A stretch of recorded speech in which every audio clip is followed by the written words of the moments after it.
Gentleman in the middle. Thank you, Mr. Moderator. This question goes to all three candidates, and all three of you know I'm a candidate for General Assembly as well. You all know me very well. It's something that everybody's seen over the past couple of weeks, knowing I'm in the healthcare field and the insurance industry. What is your take on possibly having this bill repealed and getting a bill that is more sensible for the American people and the American taxpayer when you get down to D.C.?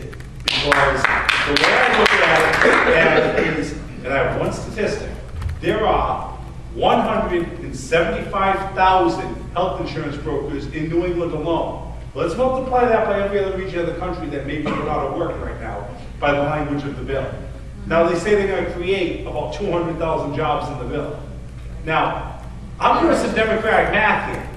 If you take almost 500,000 healthcare brokers around the world, around the country, and I'm using a low number, you create 200,000 jobs, where is the job creation? What will you do to help get us a better healthcare system and work on getting this bill fixed appropriately?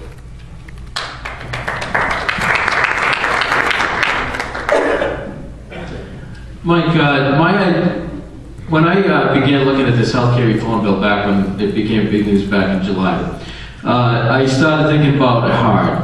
And what are we going to do about this? I knew it was going to be a disaster. I didn't like the public option. And I was very concerned that, but I also had a feeling based on the Clinton attempt on healthcare that they might get down to some sort of terrible compromise, which they did. And actually, I'll give Timothy Burkett some credit. His concern with the 10th Amendment inspired me to think about a states-based way to solve the healthcare problem. And what we need to do is open the markets. Now, if we open the markets my way, there'll be a lot of work for brokers. Now, there'll be plenty of work, because what you'll do is we'll create a nationwide marketplace in health insurance.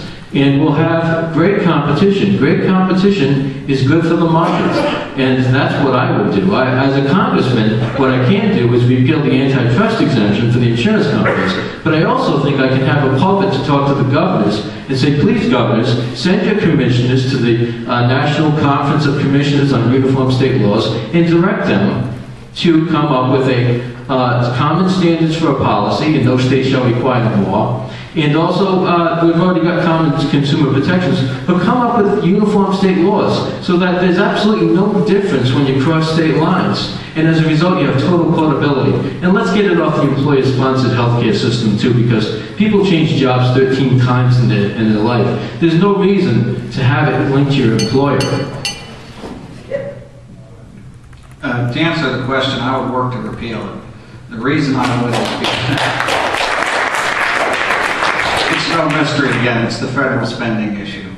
But the real thing that gets me in the craw about the healthcare bill was the shenanigans going through to try to sell it to the American people. I mean, they must think that we are totally vacant upstairs. I mean, the issues of taking Social Security monies and double counting them, the issue of putting a 3.8% tax on investment income to try to fund it, the issue of front-loading revenues and back-loading the spending. I mean, this is stuff that the Congressional Budget Office has to pass, but only because the assumptions that they're given in the bill is all they have to look at, so they can't make conclusions as to the assumptions. But yes, healthcare, it's an abomination what has been done. I would work to repeal it. I think there are many more effective ways, whether it's through reasonable caps on tort reform, whether it's regional pooling arrangements, whether it's competition at state level. But yeah, we have to get the federal government away from health care. Nobody can object to the idea of health care. Everybody wants health care, but we want what's affordable and what our kids can afford in the future.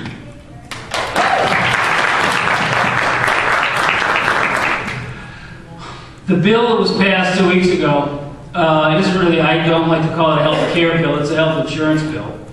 And at a time when the financial foundations of the Republic are crumbling, even to think about spending that much more money than we don't have is ludicrous. So we absolutely have to try and repeal the bill.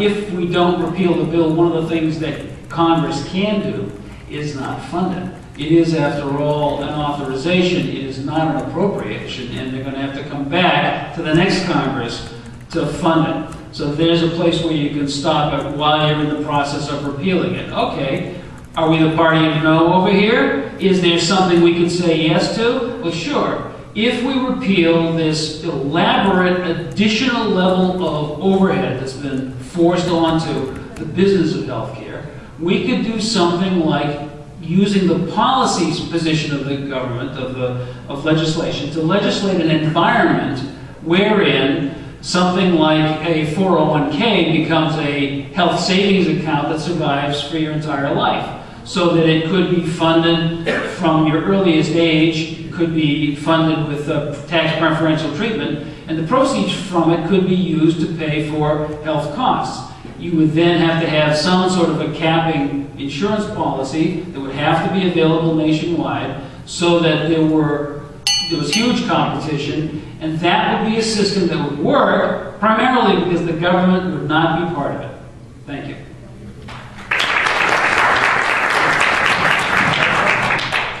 I have a different question. It's about Border Patrol. They are on the minimum level of running right now. Drug cartels are threatening all over the place. A rancher just got shot. They wouldn't even allow him to protect his own property. And they just sent $180 million to Mexico with all the equipment, a lot of equipment, that leaves our Border Patrol without anything. Now they're about to shove amnesty down our throat. What is your opinion on it? And before I go there, I would like to say that Mark Zakari is a 9-12 candidate. I would hope Mr. Clay would consider doing it also, and we have let Mr. Gordon go. We have two problems on the border. One of them is the illegal aliens problem, and it's a problem that's primarily economic in nature. And we absolutely have to eliminate the economic incentive for aliens to come to our country and live underground. We have to do that by passing E-Verify. We have to do that by passing legislation that sanctions employers that are scofflaws and that try and hire people under the table. And we probably have to have some sort of a guest worker program that's functional and quick for people to apply for, so that they can come in with some kind of documents that allows them to work, be covered by workman's compensation, and to pay taxes on the wages they earn here. Now, that would probably be a 9 months in, 3 months home, so you don't break up families back in the home country, and it would also give us a chance to take a look at who we wanted to readmit and who we didn't. That's the economic issue. The drug issue is far more thorny, but again, we have to do what we can to take the economic incentive away from the drug cartels, because they are about to take over Mexico the way they were once about to take over Colombia. If you look at Colombia today, a lot of progress has been made. That same pattern can and should be used in Mexico, and it's the two problems have to be treated separately, but both have to be treated immediately. Thank you. I support E-Verify. I support legal immigration.